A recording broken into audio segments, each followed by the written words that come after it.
Hello, hello, what's good? Lonnie Appleton here. I am a healthy family advocate and I have been tasked by the divine to read the Bible daily on live.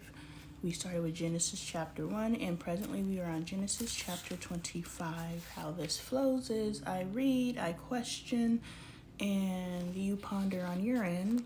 If there are comments in the chat, sometimes I get to them and sometimes you guys just talk to each other, which is beautiful too. And afterwards, I encourage everyone to journal and really just process what they listened to or what they read, because you can definitely read along, and really just start figuring out how to apply the Bible to yourself, for your life. And yeah, that's what we're here doing. I hope everyone's doing well. We have made it to the death of Abraham, but what I was thinking about, the not the treatment, but the mention of women thus far in the Bible.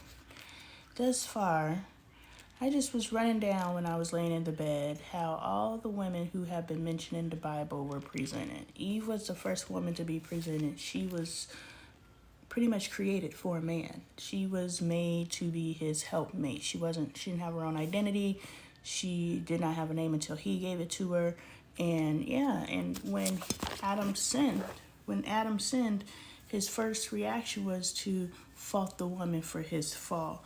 And that made me think of a conversation that my husband, Dre, and I were having about the movie Pocahontas and how the two guys, the native indigenous character and I believe his name is John Smith, the white character, they went at it, and one of them ended up getting injured and the other one ended up, I believe, passing away, but behind Pocahontas. And so my husband's like, well, it's her fault. And I was just like, how is two men choosing to fight, and the reason why they chose to fight was over a female, the female's fault? Like, that's real silly.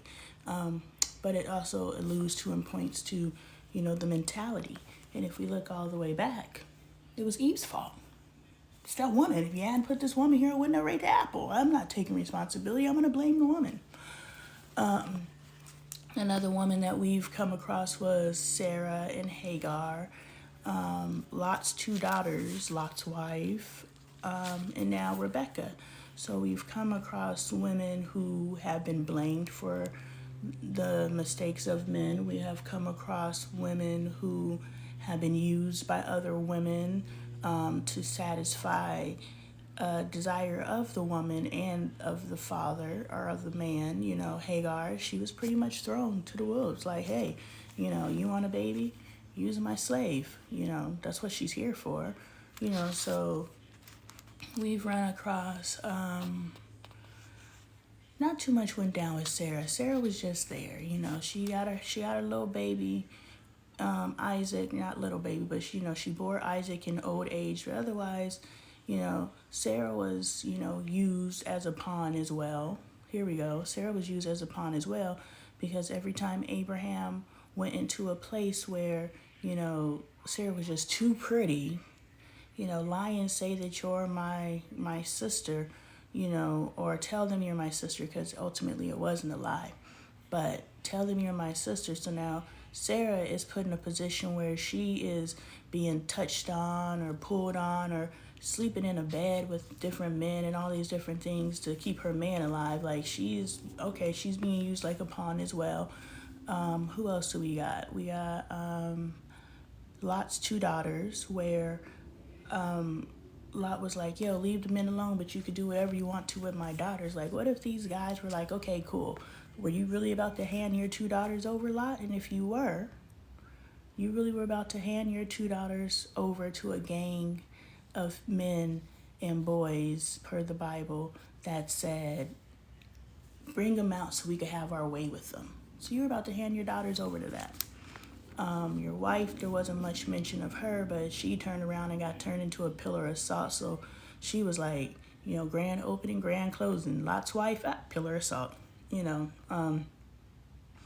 now we've come across Rebecca, who was getting some water for whoever or whatever she was getting water for, ran into Isaac's servant and now has been literally sold to the highest bidder. You know, my master has land and riches and wealth, and here's the nose ring and the bracelets and the camels and all these different things that I brought as gifts. And I know you don't know me, but I'm taking your woman child with me. So just the treatment of women thus far in the Bible, it really kind of lets me know, or understand or make the parallel to the treatment of women today. Like, yeah, they so far haven't been treated very well. Even the ones that have been held up in esteem within our society. And I've said through sermons about the grandeur or the greatness of these women. But have we actually put together a sermon or anything, a teaching about how these women are being treated? Because they're not being treated very well. They're not being respected. But here we go. Genesis chapter 25, the death of Abraham. Welcome to the live, guys. I'm Lonnie Appleton. I read the Bible and ask questions. Abraham had taken another wife. See, already replaced her. Isaac is sitting there mourning at her death in the last place she lived. Anyway, Isaac's up here mourning, and then boom, first sentence in chapter 5, Abraham takes another wife, whose name was Keturah. She bore him Zimran, Jokshan, Medan, Median, Ishbek, and Shua. Jokshan was the father of Sheba and Dedan. The descendants of Dedan were the Authorites, Ashurites. I'm not going to say any of these right, so sorry if you're a theologian and you're like, you're butchering the names. I am. The Letishites and the Leumites. The sons of Midian were Ephan, Epher, Hanok, Abida, and Eldah. Abraham left everything he owned to Isaac, so nobody got nothing. Not even the firstborn, which was, I know it starts with a J. How much his name? Ishmael starts with an I. Hagar and Ishmael. Ishmael did not get nothing. It all went to Isaac. But while he was still living, he gave gifts to the sons of his concubines and sent them away from his son Isaac to the land of the east. So did Ishmael get a little something? Or because was Hagar a concubine? Or hey Trini, was Hagar a concubine or a slave? Are they the same thing? A slave was Sarah's slave. A concubine is Abraham's concubine. So I don't even think Hagar got concubine respect. Dang. Abraham lived 175 years. Then Abraham breathed his last and died at a good old age, an old man and full of years, and he was gathered to his people. His sons Isaac and Ishmael. Ishmael done entered the chat, y'all. Buried him in the cave of Machpelah, near Mamre, in the field of Ephraim, son of Zohar the Hittite, the field Abraham had bought from the Hittites. There Abraham was buried with his wife Sarah. After Abraham's death, God blessed his son Isaac, who then lived near Beer Lahai Roi. Like, if we can dig up the skeletons of dinosaurs, not like you would be able to identify this is Abraham's skeleton or this is Sarah's skeleton. But how come we ain't found none of these burial sites? Or have we? I don't know. But I think that would be something I would see across my TikTok feed. Ishmael's son. Ishmael enters the chat. I'm excited to find out what happened with him. I need to know what happened to Lot. I'm sorry. The last we heard, Lot was living in that cave with his daughters having incestuous grandchildren. I need to know what happened with Lot. This is the account of the family line of Abraham's son Ishmael. When Sarah's slave Hagar the Egyptian bore to Abraham. Whom? Okay. These are the names of the sons of Ishmael enlisted in the order of their birth. Nebaioth, the firstborn of Ishmael, Kedar, Adbeel, Mibsam, Mishma, Duma, Mesa, Hadad, Tamar, Jeter, Nephish, and Kedema. These were the sons of Ishmael, and these are the names of the 12 tribal rulers according to their settlements and camps. Ishmael lived 37 years. He breathed his last and died, and he was gathered to his people. His descendants settled in the area from Havilah to Shur, near the eastern border of Egypt, as you go towards Ashur, and they lived in hostility towards all the tribes related to them. Dang. Ishmael just was beefing for no reason. It's like they were like, okay, we are the black sheep, so we gonna act like the black sheep. Like, the archetype started early. Like, everybody fell into line to what they were supposed to be doing, and we wonder why we fall into line to what we're supposed to be doing. We're told to be good little doobies off top. Jacob and Esau. Oh, some go out. Every time there's a brother duo up in here, it just goes south so far. Maybe there's some loving siblings somewhere in here, but so far siblings is killing each other and selling each other into slavery and all kinds of stuff. I've never read the Bible from the family relationship perspective. I've always read the Bible for the, what's in it for me? I don't know, perspective.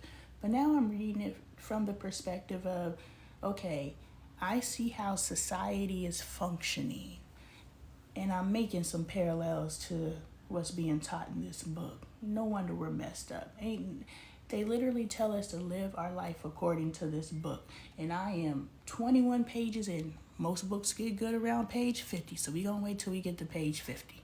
But I am 21 pages in, and at no point has this book directly taught me how to live my life. At no point has this book taught me how to resolve conflict, how to heal myself, how to do self-reflection, how to redirect myself. This book hasn't taught me anything.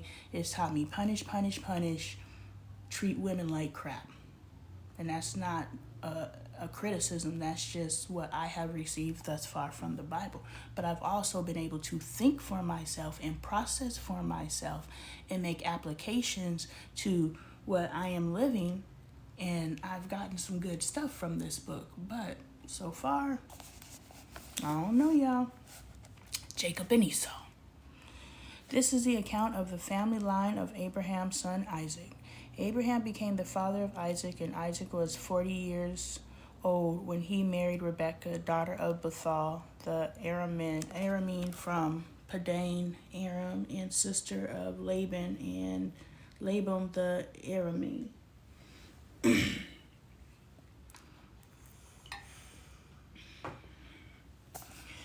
Isaac prayed to the Lord on behalf of his wife because she was childless. Oh no, another childless wife. The Lord answered his prayer, and his wife Rebekah became pregnant. The babies jostled each other within her, and she said, "Why is this happening to me?" So she went to inquire of the Lord. The Lord said to her, "Two nations are in your womb, and two people from within you will be separated. One people will be stronger than the other, and the other will serve the younger. The older will serve the younger." Yeah, prophecy. When the time came for her to give birth, there were twin boys in her womb. The first to come out was red, and his whole body was like a hairy garment. So they named him Esau. After this, his brother came out with his hand grasping Esau's heel, so he was named Jacob. Isaac was 60 years old when Rebekah gave birth to them. The boys grew up, and Esau became a skillful hunter, a man of the open country, while Jacob was content to stay at home among the tents. Isaac, who had a taste for wild game, loved Esau, but Rebekah loved Jacob. There's always a favorite. We feel like we can have favorites because Rebekah had favorites, Favoritism shown early in the chat. Thanks for the love, guys. Once when Jacob was cooking some stew, Esau came in from the open country famished. He said to Jacob, "Quick, let me have some of that red stew. I'm famished." That is why he was called Edom. That is why he was called Edom. Jacob replied, First sell me your birthright." See, and I just had this conversation with my son. If you cooking, look out for your siblings. You shouldn't have to sell your birthright in order to get a piece of stew. You know what I'm saying? Like, you playing hardball for no reason. What is the sibling relationship for an old boy to come in from the field? Sorry, for Esau to come in from the field and Jacob be like, "Yo, I got you for your birthright. I'm not that hungry. I'm going to go back out to the field and go find something out there. Your stew ain't that good anyway." Like, that don't make sense. "Look, I am about to die," Esau said. "What good is the birthright to me?" But Jacob said, "Swear to me first." So he swore an oath to him, selling his birthright to Jacob. Then Jacob gave Esau some bread and some lentil stew. Do you see, hey friend, do you see how that was a bad deal? Spirit has really been working on me. Thank you for the love. I always appreciate it. You make me feel so special when you guys hop on just to show some love to me. Spirit has been working on me about deals and, bad deals, selling your soul to the devil, as people would say, and really just impressing on me to impress upon you guys that it happens a lot sooner. The willingness to make a bad deal or to quote unquote sell your soul, it happens a lot sooner than when they come a lurking. When they come a lurking, you done sold your soul enough, in life and showed a willingness. They don't come for the righteous. They don't come for those that they know they can't get. They come for the ones that have shown the vulnerability and a willingness to bend to get their way. And that's what we see right here between Esau and Jacob. Esau was so hungry and valued his birthright so little that he was like, "Well, you can have it," because he didn't know what it was. So when someone is out here selling their soul, they don't value their life, which is the plan, right? They want to keep us so famished. They want to keep us so depleted. They want to keep us so desperate that we will go take any job just to keep our lights on. We'll go and do anything and lay up under any person, because it's not just women that are out here using their body to pay bills. There's other people out here using their bodies to pay bills. And we'll do all of those things simply to keep food on the table, to keep a roof over our children's heads. We will be so famished that we will work a bad deal. So in essence, we are selling our souls all the time. So once we actually develop our skills enough, because those of us who are tapped in enough to our knowing that we are actually here to do something, or we have a natural talent that we can capitalize off of, those powers that be identify us. And they're like, "Yo, you've been selling your soul because you've been sacrificing yourself just to put food in your belly, to keep your lights on, to basically Maslow's hierarchy of needs. In order for you to keep Maslow's hierarchy of needs, you've been doing these things for all this time already. Guess what? I can make your dreams come true. All you got to do is give me your birthright." And so many of us are willing to do it because so many of us are famished. And for some reason, in that famishness or that famine, I don't know what the word or the tense is, but in that femininity, anyone can come up to us and we will believe that it is a blessing. We will believe that it is God because we'll be like, "Oh, I've been praying for this. I've been praying for this." Yeah, you don't think the devil hears your prayers too? You don't think the enemy hears your prayers too? You don't think that there's people out there who walk with God, and those out there who say they walk with God, and those out there you don't even know how they walk, all of them watching you and see how they could capitalize on you, and the one that is going to come to you first is not of God, because all of God's blessings, you gotta learn some lessons. And God will never bring you a blessing without preparing you for it, which is the season of darkness, prior to you coming into your light. So God is preparing you in that darkness so that you could withstand whatever it is that's going to come with the blessing you're asking for. I want wealth. I want, my speaking career to take off, and, arenas and teaching and taking spirituality to places spirituality and God has never been or been allowed to be. That's my vision and that's my dream. And guaranteed, many people are going to come and ask me to sell my birthright, ask me to sell my soul. And it's not the devil necessarily. It's going to be a person with ill intention. It's not going to be a man in a red suit. It's going to be Bob with some conglomerate who's going to show up and say, yo, I can make your dreams come true. All you got to do is sign this contract. But the contract is my birthright, literally selling my soul over to Bob. And now Bob has all of these stipulations on me, and I can't even be in the blessing because Bob wasn't the blessing. Bob just happened to see my light as I was emitting my light. Bob saw it. God saw it too. And God was like, yeah, I got you. I'm going to make this happen for you. But before I can bless you, I need you to be prepared for the blessing. Because you think the wealth and the traveling and all the fun things is the blessing. But there's a lot of things that are going to come with what you're asking to be blessed for. And what you're asking to be blessed for, I must prepare you. So if you're not doing the work after you put the request for said manifestation, I'm dropping videos right now about another revelation about manifestation. And really understanding when it says it was written in the Bible. Our life hasn't been written so much so as it's already been lived, but it has.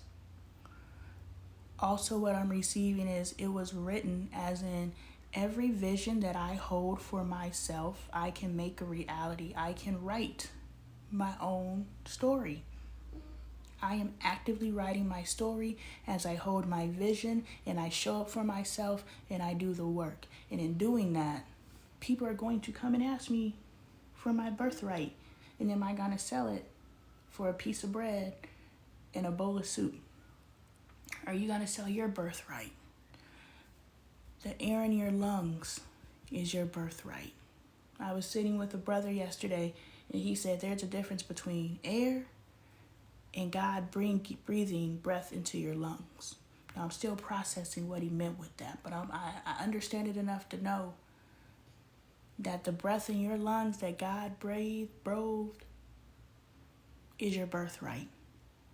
So stop waiting for something huge to manifest to understand that you're selling yourself short. The fact that you are a living being and you are not living to your highest potential.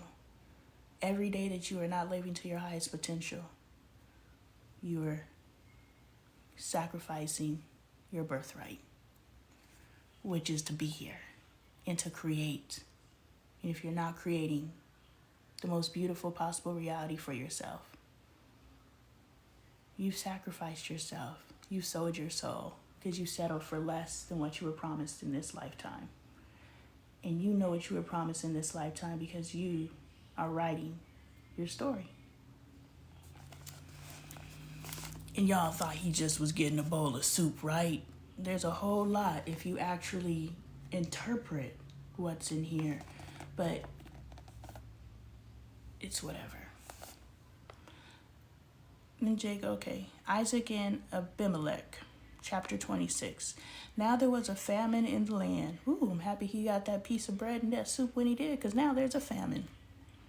Besides the previous famine in Abraham's time, and Isaac went to Abimelech, king of the Philistines, in Gerar. There probably won't be a famine because all of our food is manufactured. You're always going to be able to make food. If there's a food shortage, there's a chemical shortage because we don't eat food anymore.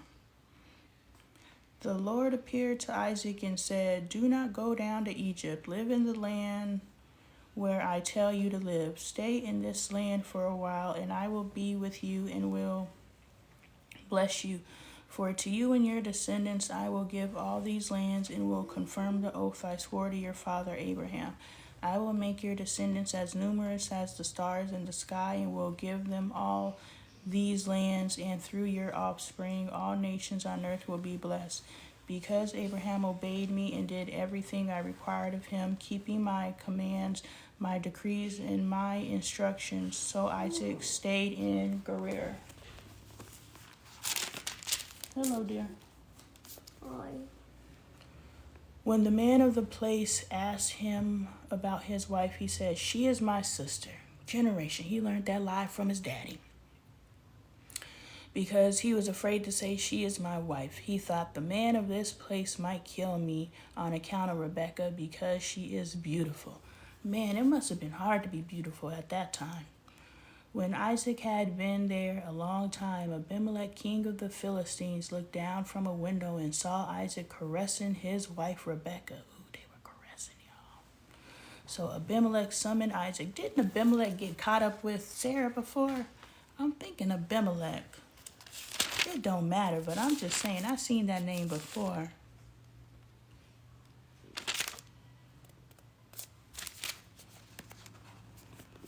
Man, anybody come to you and say, "This is my sister," just leave it alone. Can't trust it. Abimelech summoned Isaac and said, "She is really your wife. Why did you say she is my sister? Is your daddy Abraham?" No, he didn't say that part. Isaac answered him, "Because I thought I might lose my life on account of her." When Abimelech said, "What is this you have done to us? One of the men might well have slept with your wife, and you would have brought guilt upon us." Here we go. Boom. Let's process this. Rebekah was said to be his sister, which made her a single woman. And Abimelech and all the others, same thing with Sarah, they all said, "What have you done to us? We might have slept with her." Okay, so the woman ain't got no right to say, "I don't want to sleep with you." Like, just because I'm someone's sister doesn't give you the right to sleep with me, right? So to me, this just alludes to the R8 culture, because it's like, either Rebecca would have had to permit, which means infidelity, where she's loosey-goosey. But I'm thinking, for him to say anybody could have slept with your wife means that anybody who laid eyes upon her and decided they wanted to take her body, they could have. Like, that was the culture. Women had no rights. Like, it's weird.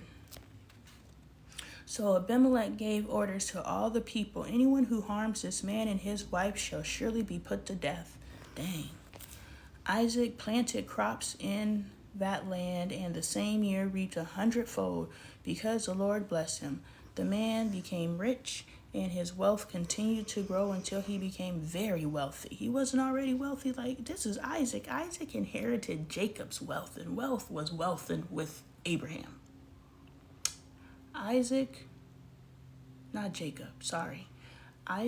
inherited Abraham's wealth, and Abraham's wealth was wealthy. And now Isaac got Isaac's wealth. Like, I don't even know, like, if we were to translate, and it's probably somewhere because it's 2024, but if we were to translate Abraham's wealth to today's wealth and Isaac's wealth to today's wealth, I wonder what it would look like, because just to feed the livestock, just to house the livestock is taking some money. He had so many flocks and herds and servants that the Philistines envied him. The Philistines, the whole of people envied one person. That's how much money this guy had. But envy has entered the chat. Not love, not peace, not joy, not happiness. I haven't heard any expression of emotion thus far, except for jealousy, envy, deception, like shame. These words have actually been, not all the words that I said, but some of those words are actually mentioned thus far in the Bible. God did say it was good after creation, so I guess good is good. So all of the wells that his father's servants had dug in the time of his father Abraham, the Philistines stopped up, filled them with earth. Oh, haters. The haters have entered the chat.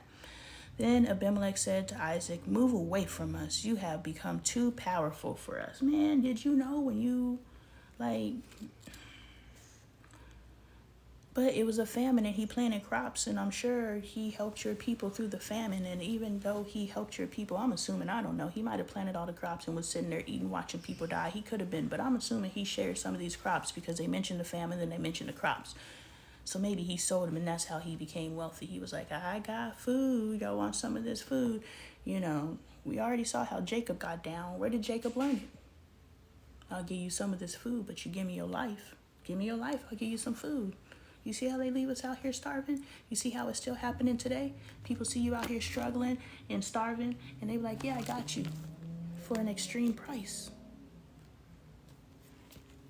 So Isaac moved away from there and encamped in the valley of Gerar, where he settled. Isaac reopened the wells that had been dug in the time of his father Abraham, which the Philistines had stopped up after Abraham died, and he gave them the same names his father had given them.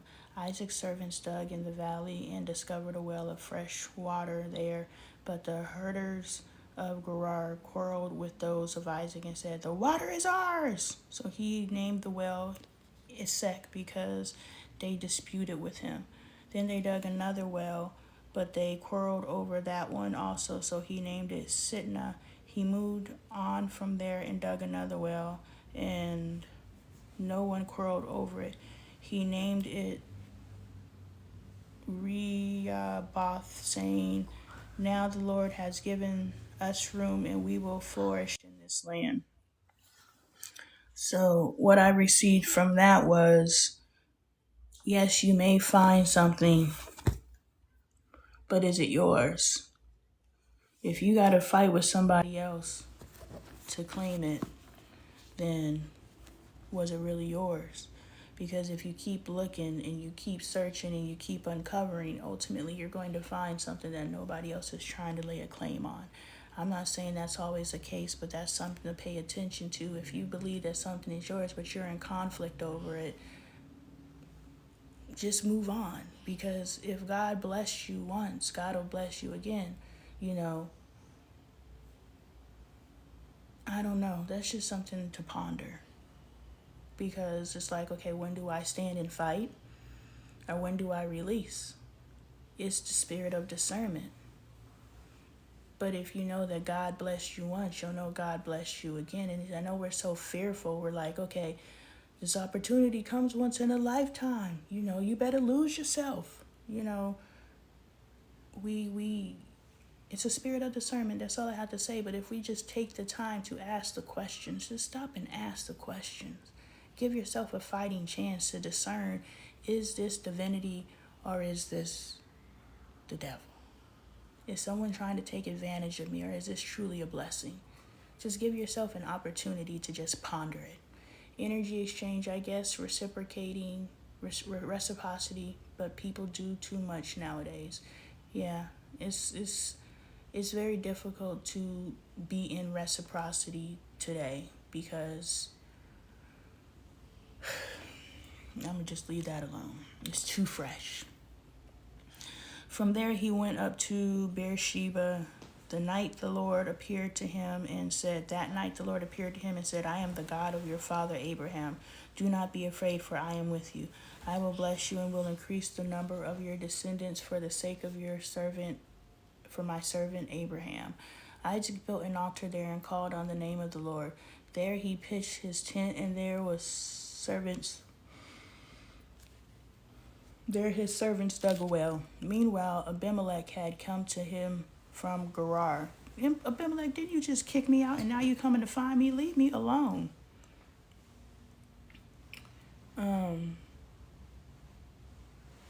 Sorry, Abimelech re-entering the chat bothered me. But let me see why he might have had something going on. Where are we at? Abimelech had come down from... Will you lock my door when you leave? With Ahuzeth, his personal advisor, and Phicol, the commander of his forces. Isaac asked them, "Why have you come to me, since you were hostile to me and sent me away?" I got the same question. They answered, "We saw clearly that the Lord was with you." Don't try to see, boom. We about to get into that real quick. "We saw that the Lord was with you, so we said, there ought to be a sworn agreement between us and you.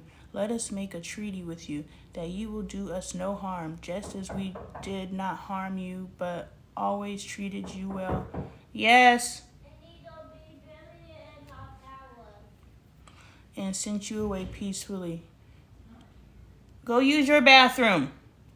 Andre in the shower, he said. Oh, I thought he said you were in the bathroom. "And now you are blessed by the Lord." We're going to get into that real quick as soon as I unlock my door that he just locked. Did I really expect a 4-year-old to think it all the way through?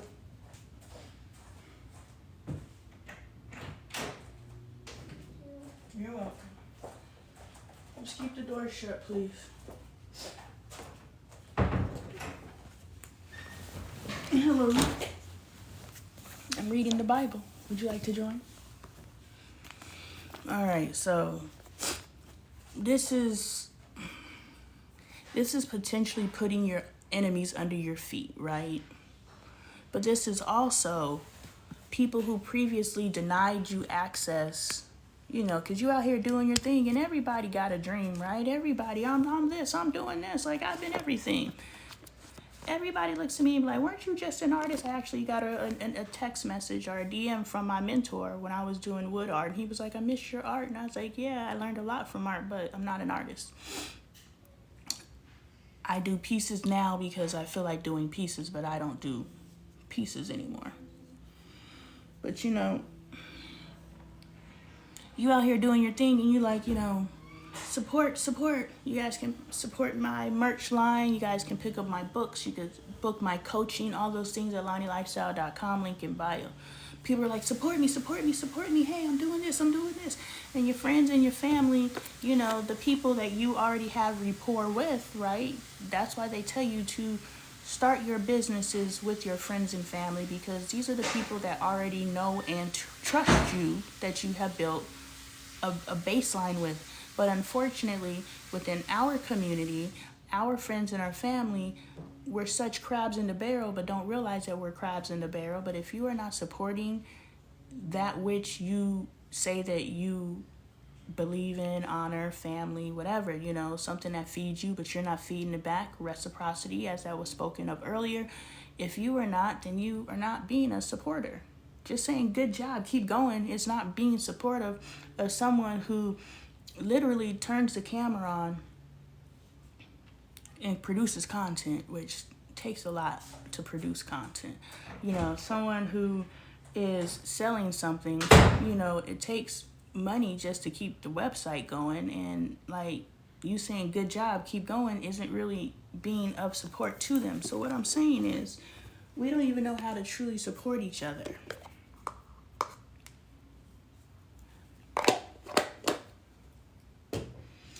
until we see that the Lord is with you. Yeah, I kicked you out and I was hostile to you because I didn't know who you were, but it has been revealed to me that you actually out here doing something. How can I get on? So if you are out here doing your thing, this is twofold.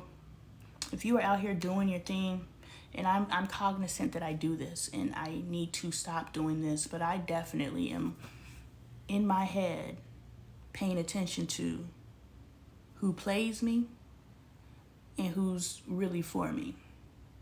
Because like I tell people, all good people coming with me.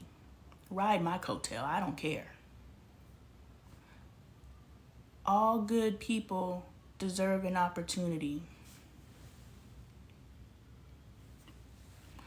All good people deserve an opportunity. Sorry, I'm looking at my mouth in the video. I think we're good now. All good people deserve an opportunity to be seen and to be heard. And the cost of the platform does not need to be at the cost of their soul. We don't need to work shady deals. God does not lie. God does not bless in shade. God moves in darkness because that is where the lessons are learned. Before the light, there is the darkness. We've learned that from Abraham. But I am committed to getting my platform. And in my platform, all good people can come through it. Now, I'm not saying I am physically raising people with me. What I'm saying is I am being light enough and shining my light enough that I am giving you the courage and knowing that your light is also bright enough and you too can go out here and create whatever it is that you choose to create, because you're sitting here watching me create it. And who am I? Who am I compared to you? I am no one. No one should be higher than you in your mind's eye. No one's higher than me in mind's eye, my mind's eye. Can't nobody do me better than me. Can't nobody manifest better than me. Can't nobody nothing better than me. Now, there's definitely people out there that I could learn from. Knowing that I'm the best doesn't mean that I'm better. That just means that I'm the best version of myself. And you should be in the head space knowing that you are the best version of yourself. And as you are continuing to refine and come into your knowing and you're growing, you're evolving, and you're starting to come into your spiritual gifts, that you can actually manifest and create realities, and other people start seeing that they can benefit from your reality. The people who previously just told you good job and kept it going and all that, she's just doing something else, he's just doing something else, they're just doing something else, those people are going to come back around. And we know they're going to come back around because they've been coming back around since the beginning of time, or at least the beginning of the Bible. And I'm sure there's other accounts where people are, going to dog you out and then see you doing something and then come back and be like, hey, I was just joking, hey, how can I be down? But I'm keeping track of those people who don't believe in me until they feel that's not a toy. Please go put that back where it belongs. Those are your brother's bath things. Go put those back. Until they feel there's a reason to pay attention. Let me see. They answered, okay. Isaac then made a feast for them. He fed them. And they ate and drank. Early the next morning, the men swore an oath to each other. Then Isaac sent them on their way, and they went away peacefully. So he chose to continue to, because boom, okay. The people who didn't pay you attention before, right? Let me read it. That day Isaac's servants came and told him about the well they had dug. They said, we found water. He called it Sheba. And to this day, the name of the town has been Beersheba. So now we got people who previously denied you before coming back, because now they could see they could benefit from your association. They could benefit from you monetarily in 2024. They could benefit from you through association. Being your friend gets me attention, so I'm going to be your friend. So there's people out there right now, there's comedians right now who are telling and have Cat Williams' name in their joke or in their mouth, simply because having Cat Williams' name in their mouth is giving them notoriety. So when people start coming to you simply by association, will get them the attention that they desire, that they cannot achieve on their own, or they haven't been able to, or are not receiving at the present moment, but they're getting attention from you. It is at that point, now the ball is in your court and you have the upper hand. So when the terms of this agreement between Abimelech and Isaac were struck at this point, because they came to Isaac after they had shunned Isaac, now Isaac can be like, yo, I'll do this deal with you, but these are my terms. So those people who come crawling back after they played you,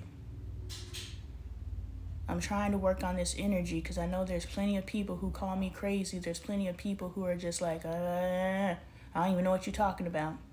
Okay, but when you start seeing this money, you're going to be like, oh, okay, I don't know what you're talking about, but I know what money means. Yeah, well, I ain't got nothing for you. You didn't believe in this vehicle enough to fuel it. So don't try to hop your ass in it now that it's running. Now that I done figured out how to turn this gas guzzler into a energy efficient vehicle, don't try to hop in. Ain't no room for you. There's only room for believers. Those who believed it when I was just sitting on my bed reading the Bible. That's who can get into my car, not you. But if I do let you in, these are my terms.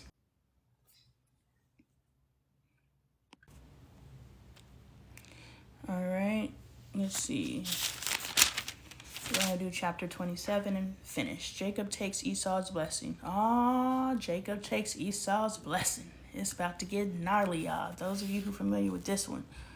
When Esau was 40 years old, he married Judith, daughter of Beeri, the Hittite, and also, please get out of my bathroom. It's not a playroom.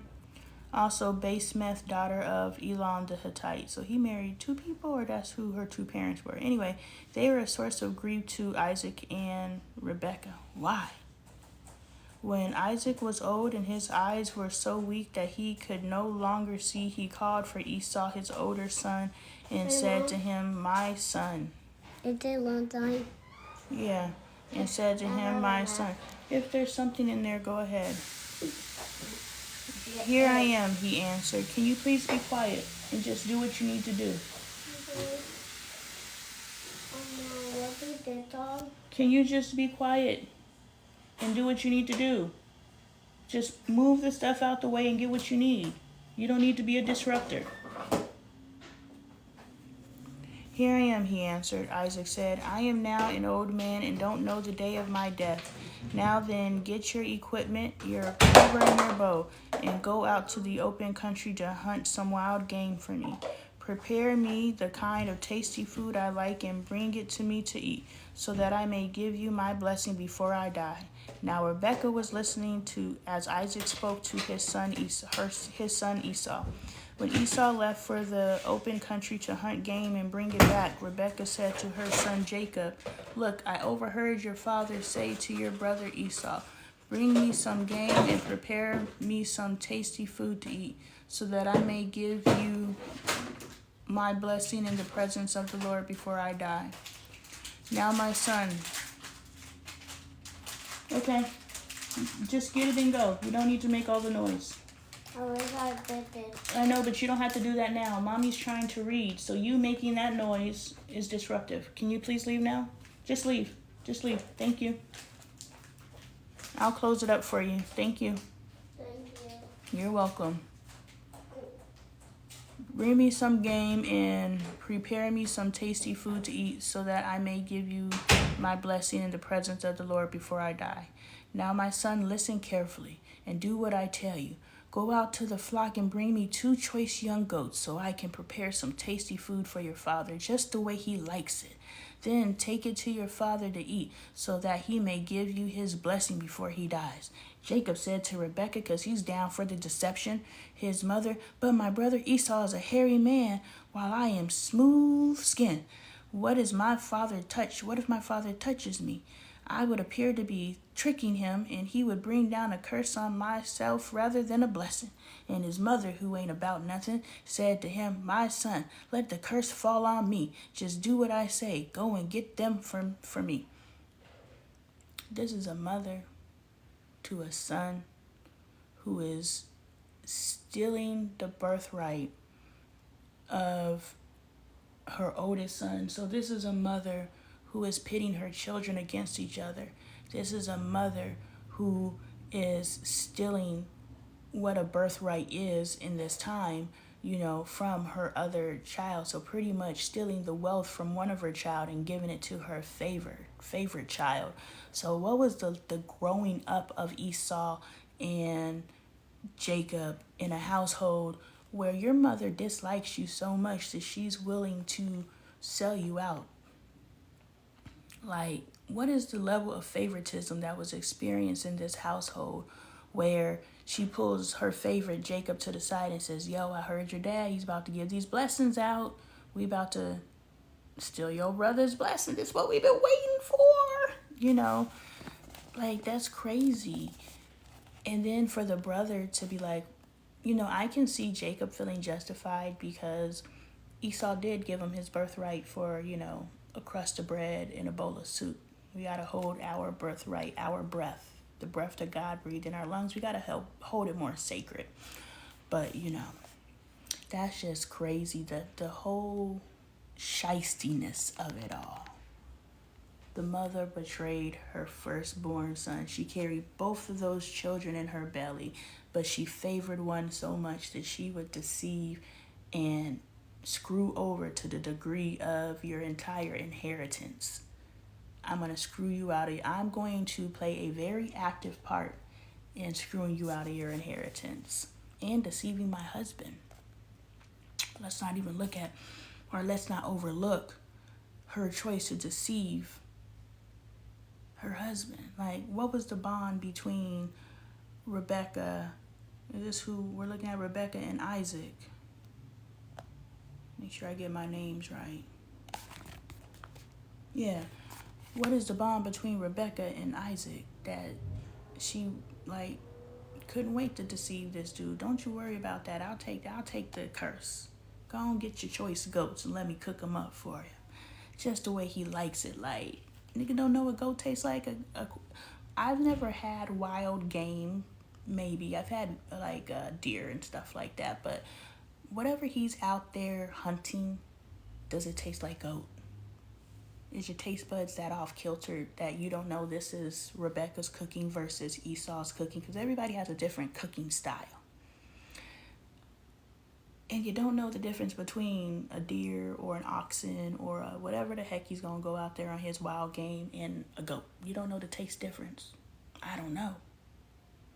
I know goat has a taste, but whatever he's out there, I'm just saying, it just seems too low rung to me. You know what I'm saying? Like, I know what each of my children, now I don't know about Dre, my husband. I don't know about him because I don't know what his relationship is with our children. But because I have washed my children's bodies since they were born, right? I have ran my hands over my children's bodies since they were born, right? I know my children's body. I know, and Esau was born with hair, right? I know what Esau's hair feels like. I know. If Caden came up to me and I were to touch him, I would know that it's Caden simply behind his girthiness. Simply behind what I'm feeling. If Michael were to come up to me, Angel were to come up to me, Bailey were to come up to me, I can touch, I can smell. I know the energy of my child. You want to tell me Isaac couldn't tell the energy of his children? And let's see what else goes on in this. So he went and got them and brought them to his mother, and she prepared some tasty food just the way his father liked it. That was red flag number one. She cooked according to how she cooks it. She knows that he likes it. Then Rebecca, this just lets me know, like, even though he pulled up with all the wealth and the nose rings and the bracelets and sure, I'll go with him and you could take me now. I don't have to wait 10 days. She wasn't happy with this man. Why? Because she's so ready to deceive him. Like, if you love a man, you ain't. First of all, if you love a man, this is my experience, only mine. I can't speak for anybody else. But the children that I have conceived with a man that I love those children because I love the man I conceived them with. And that's not saying I don't love the children that I conceived not in a loving relationship, but what I'm saying is the feeling that I feel for the children that I conceived in love is just another layer of love that you only know when you conceive outside of love. You love the child. When you conceive within love, you love the child, you love the conception, you love the process, you love the the energy that created the child. You love everything about the moment. So the love is amplified versus I conceived a child. I love this child. So there's a different energy of love. It's not any more, any less love. It's just a different energy of love. It's the best way that I can explain when you conceive within love. And so when you conceive within love, you know, you just don't get down the way that Rebecca's getting down. And so the way that Rebecca's getting down, it just really makes me question, was there any real relationship between the two anyway? And I just question these because some of these relationships that we're going to come across in the Bible, many pastors have written sermons, very powerful sermons. There have been books, really punctuated books on these relationships in the Bible. But so far, I have not seen a relationship based on the things that we do know, based on the deceptions that we are aware of. I haven't seen not one relationship that I'm like, okay.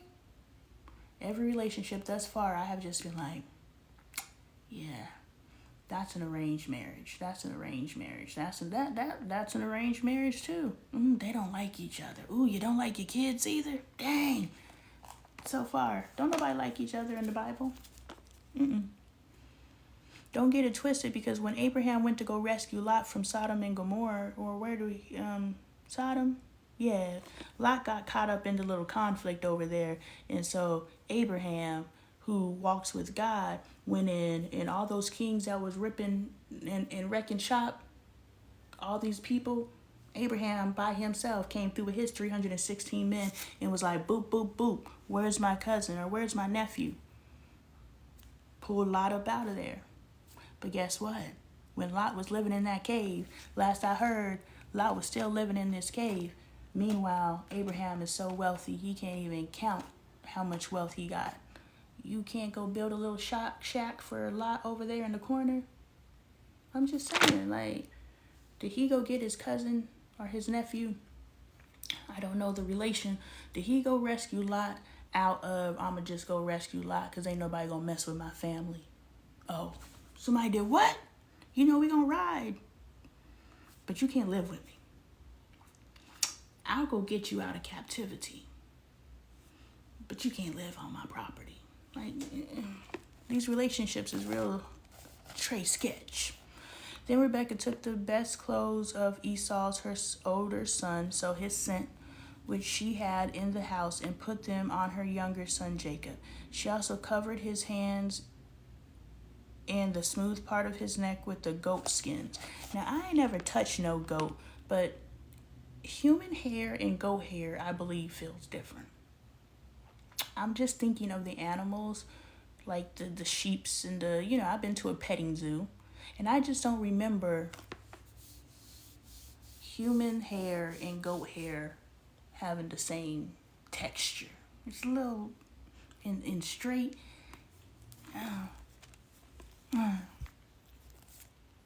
Then she handed to her son Jacob the tasty food and the bread she had made. He went to his father and said, "My father." "Yes, my son," he answered. "Who is it?" Jacob said to his father, "I am Esau, your firstborn. I have done as you told me. Please sit up and eat some of my game, so then you may give me your blessing." Isaac asked his son, "How did you find it so quickly, my son?" "Use your spirit of discernment. How did he find it so quickly?" "The Lord your God gave me success," he replied. Dang, he lying on the Lord. Then Isaac said to Jacob, "Come near so I can touch you, my son, to know whether you really are my son Esau or not." See, he already don't trust it. Something in the milk ain't clean. If you could automatically say, "Yo, don't come over here because I don't trust you." Like, I got 4 children. There's one of my children that I just don't trust. And they know I don't trust them because they know they got some maturing to do. Because I also don't trust them because they're my child. And I know what I was capable of. And she giving off that same energy. So I'm just like, yeah, I don't trust that mom. Nah, go get my own water. I'm good. Nah, that's all right. Oh, you're cooking? That's okay. Cook for yourself. Nah, enjoy your food. Because I don't trust her. I don't trust that she's clean enough to do what needs to be done. Did you wash your hands? I don't trust that you're going to prepare the food the way that the food needs to be trusted. And I don't trust that you won't accidentally put something in my food just because you mad at me today. Oh, don't think these kids ain't out here retaliating on y'all's asses. Oh, yes. Read the fucking room. And I got a kid that if they come to me and tell me something based on your history of not telling the truth, I done already picked up. And somebody taught me how to truly use the yes, no, connect to higher consciousness, are you lying technique. So I'm going to start practicing that. But yeah, for him to be like, come here so I can see if you're Esau or not, he already knows something in the milk ain't clean, which then alludes to, it's 111, welcome to the portal. It's also alluding to there's something sketchy in this family dynamic for this man to automatically be like, yo, come over here because I don't trust you. You didn't just off top stop trusting people in your family aren't going to move the way that they're supposed to move. This trust is over years. These people are 40 years at this point. So over 40 years, behaviors have been not shared with us in the Bible, but behaviors obviously had to be taking place for him to be like, nah, come over here so I can make sure you're really Esau. The distrust, y'all. And we accept that in our households. I joke about not trusting my kid, but I also said there's a level of maturity. So we gonna get her there. I don't trust nobody. I'm gonna keep it G. I don't trust nobody. I'm watching everybody. Jacob went close to his father Isaac, who touched him and said, the voice is the voice of Jacob, but the hands are the hands of Esau. So you want to tell me Esau was out here rubbing up against his wife feeling like a goat? I'm not laying next to no man whose hair feels like a goat. And they said Esau was extra hairy, so every time you rub up against me, you prickling me with the goat hair? No, I'm good on that. I don't believe that the hair was Esau hair feel like goat hair. I just think that this story don't make sense. He did not recognize him, for his hands were hairy like those of his brother Esau, so he proceeded to bless him. Are you really my son Esau? He asked. I am, he replied. Dang, he even asked confirmation. Oh boy, he didn't stammer, he didn't nothing. He was like, I am. Then he said, my son, bring me some of your game to eat so that I may give you my blessing. Jacob brought it to him, and he ate. And he brought some wine, and he drank. Then his father Isaac said to him, come here, my son, and kiss me. So he went to him and kissed him. When Isaac caught the smell of his clothes, he blessed him and said, ah, the smell of my son is like the smell of the field that the Lord has blessed. May God give you heaven's dew and earth's richness, and abundance of grain and new wine. May nations serve you and people bow down to you. Be Lord over your brothers, and may the sons of your mother bow down to you. May those who curse you be cursed, and those who bless you be blessed. After Isaac finished blessing him, and Jacob had scarcely left his father's presence, his brother Esau came in from hunting. He too prepared some tasty food. I bet you didn't taste like no goat. And brought it to his father. Then he said to him, my father, please sit up and eat some of my game so that you may give me your blessing. His father Isaac asked him, who are you? And I am your son, he answered, your firstborn Esau. Isaac trembled very violently and said, who was it then that hunted game and brought it to me? I ate it just before you came, and I blessed him, and indeed he will be blessed. When Esau heard his father's words, he burst out with a loud and bitter cry and said to his father, bless me too, my father. But he said, your brother came deceitfully and took your blessing. Dang, like, ain't no redo when somebody comes in deceit. That's why you got to use your spirit of discernment. Because sometimes when you sign these contracts and you make these deals and these agreements and these marriages and these jobs and these children, ain't no redos. So make sure you are moving with discernment off top.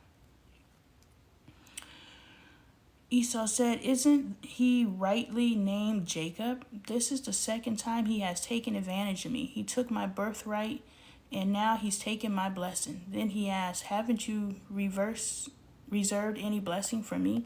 Isaac answered Esau, "I have made him lord over you, and have made all his relatives his servants, and I have sustained him in grain and new wine. So what can I possibly do for you, my son?" Esau said to his father, "Do you have only one blessing, my father? Bless me too, my father." Then Esau wept aloud. I feel it for you, Esau, but you was living in the devil's den. How do you protect yourself when the enemy is within? His father Isaac answered him, "Your dwelling will be away from the earth's richness, away from the dew of heaven above. You will live by the sword, and you will serve your brother. But when you grow restless, you will throw his yoke from off your neck." Oh, so he said, "Oh, you gonna pull up on him when you're ready. You don't know when the time comes." Esau held a grudge against Jacob because of the blessing his father had given him. I understand. He said to himself, "The day of mourning for my father the days of mourning for my father are near. Then I will kill my brother Jacob." Dang, he was plotting. Second set of brothers killing each other. When Rebekah was told what her older son Esau had said, she sent for her younger son Jacob and said to him, "Your brother Esau is planning to avenge himself by killing you. And you knew that was going to come because you knew your sons and you set both of your sons up for failure. You're a crap mother. Now then, my son, do what I say. Flee at once to my brother Laban in Haran. Stay with him for a while until your brother's fury subsides. When your brother is no longer angry with you and forgets what you did to him." How am I gonna forgive you stole my fucking birthright and my blessing? I ain't ever forgetting. My sister called me trash like 3-4 years ago, and I still ain't forgot. I ain't holding grudges, but I ain't forgot. You think I'm forgetting you took my blessing and my birthright? And your mama helped you do it? Stay with him for a while until your brother forgets what you did to him. I'll send word for you to come back from there. Why should I lose both of you in one day? Because you pitted us against each other. You literally created the circumstances for your two sons to hate each other. And then you're like, why should I lose both my sons in the same day? Rebecca, like, for real? You asking that question? Where's your accountability, sis? Where is your accountability? You done upset me. Then Rebekah said to Isaac, "I'm disgusted with living because of these Hittite women. If Jacob takes a wife from among the women of this land, from Hittite women like these, my life will not be worth living." Oh, there goes that mother manipulation. Y'all know the mama manipulation. You can't marry that woman? I'll kill myself if you marry that woman. Some of y'all out there like that, and guess what? Rebekah set the first standard for it, so there's your roadmap right there to healing yourself from being that kind of mama.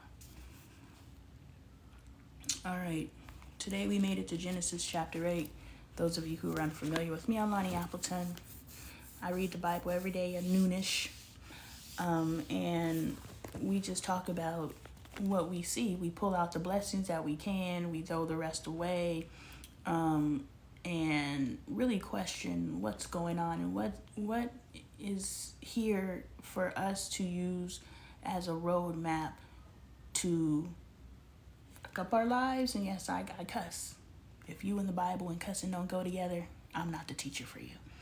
What is laid before us to screw our lives over, and what's laid before us to help propel our lives. So that's what we're here doing. We read some good stuff, so there's some good journaling for you guys to do in reflection to what we read today. I hope you guys come up with some good things for yourself in your life to help you move forward using God's word as the cornerstone of your life. If you don't already follow the content, make sure you hit the follow button. If you're not familiar with me, again, I'm a healthy family advocate. I'm out here advocating for us.